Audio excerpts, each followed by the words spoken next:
Yo, what's up mga kakosa? Ngayon biyahe natin Cordillera Region Loop. Sama kayo sa biyahe namin mga kakosa para makita niyo yung magandang tanawin ng Cordillera Region. Let's go! Nagsimula nga pala biyahe natin sa Arayat, Pampanga para makalayas tayo ng oras papuntang Buscalan. Target natin ngayon Buscalan.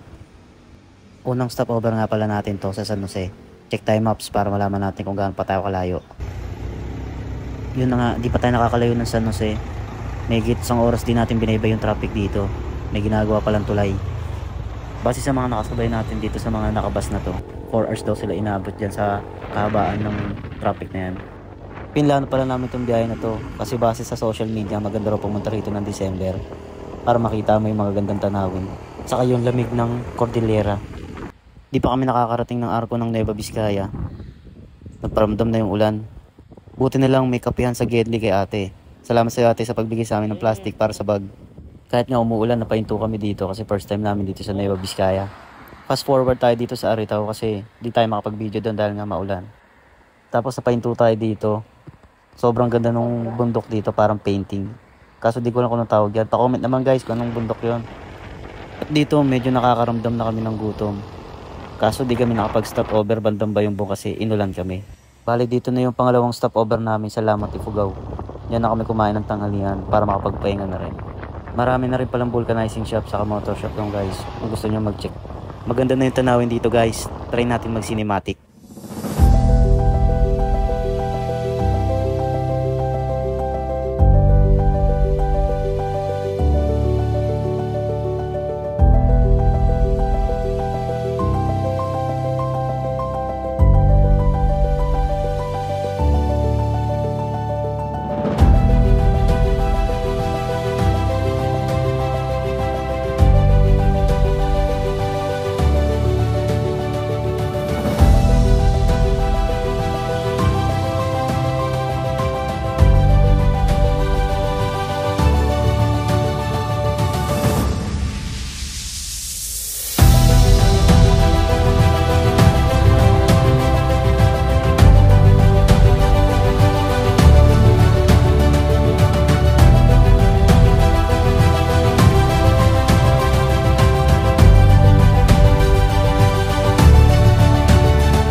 At sa wakas, nakarating na nga kami ng Bontoc Mountain Province. 2 oras din namin binahe mula Banawe, Ifugao.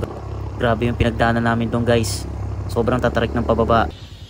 Saka ma-fog, zero visibility, wala kami makita. At dahil alas 5 pasado na tayo nakarating ng Bontoc, dito na tayo nagpalipas ng gabi.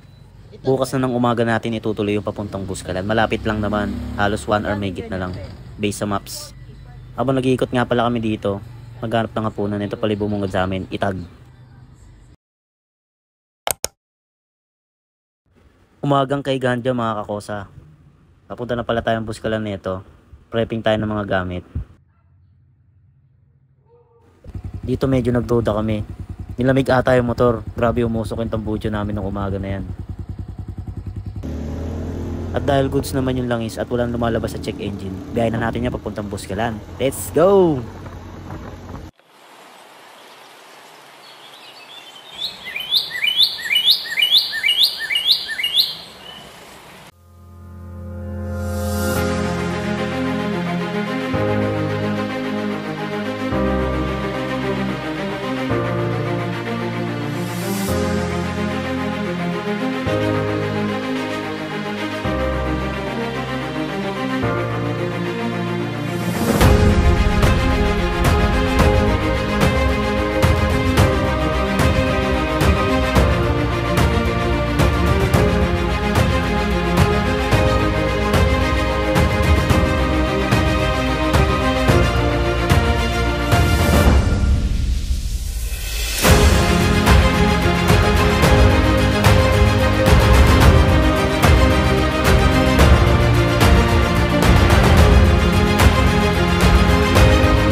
Pagkatapos ng 1.5 oras sa biyahe, nakarating na tayo ng Buskalan, Kalinga.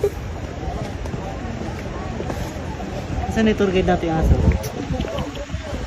Wala.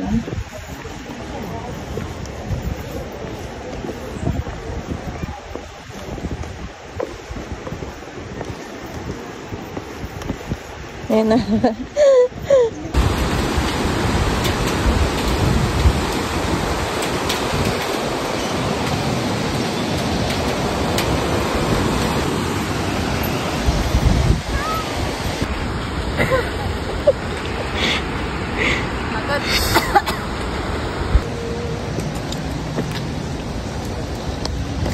Ano?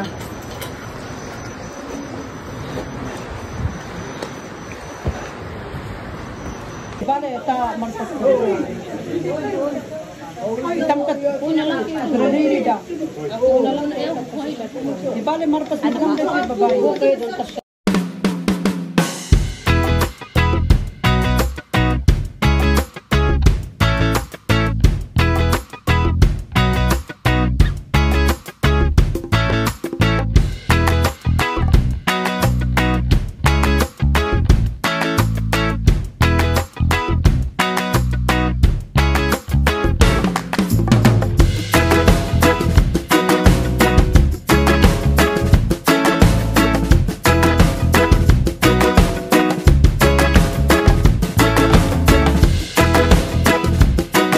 Yun, nakalis na pala kami guys ng Buskalan. May nakita kaming falls dito. Linis muna kami ng motor saka ng sapatos. Next destination nga pala natin guys dito, papunta tayong Sagada. Halos 2 hours din ang biyahe mula Buskalan. Sa Bontoc na rin pala tayo manananghalian yan guys, kasi dadaan din naman tayo doon. Pag nadaanan nyo na nga to, sa daw yan na malapit yan na sa Sagada.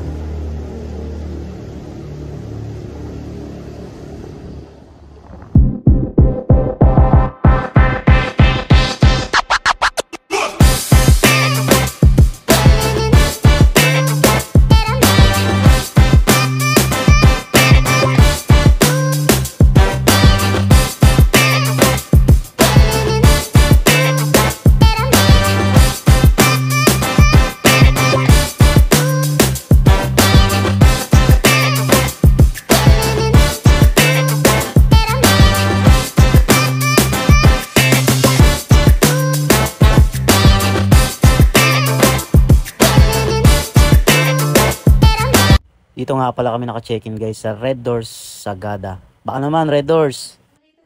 Wala pala electric fan dito kasi naka-aircon na raw yung buong Sagada.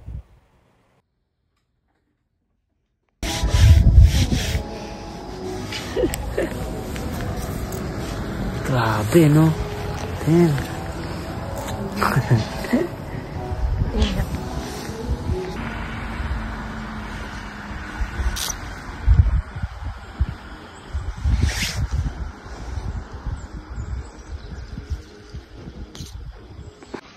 Senti-senti lang pala kami dito guys.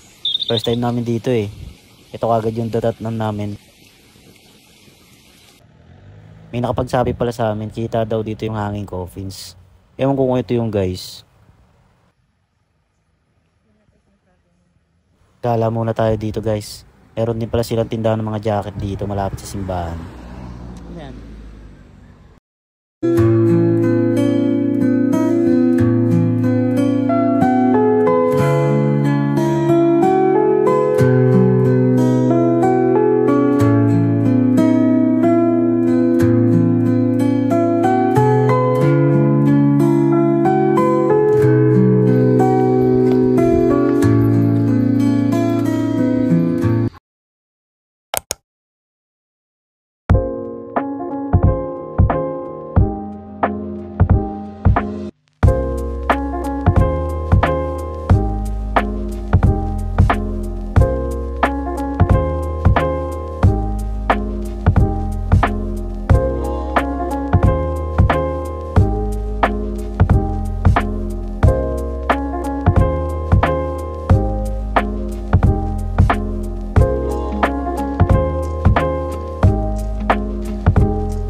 Papunta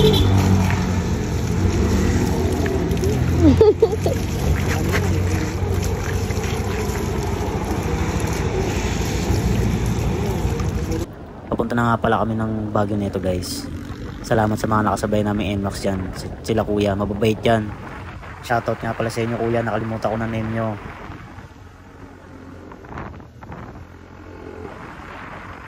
Unang stopover pala namin yan sa Bugyas, Benguet.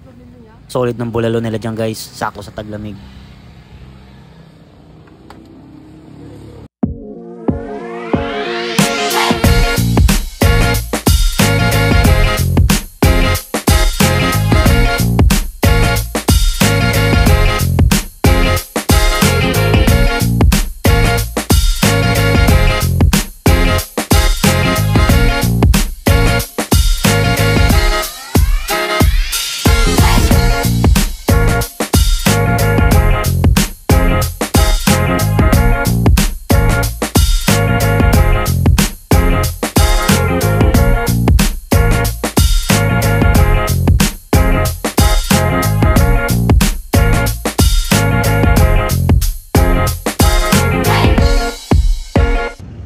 Nakarating na nga pala tayo ng La Trinidad dito guys. Dito na kami nagbaklas-baklas na kuya. Salamat sa inyo mga kuys. Sobrang bait nyo. At dito na nga namin tatapusin yung video guys. Salamat sa panonood nyo. Follow kayo para makasama ulit kayo sa biyahe. G!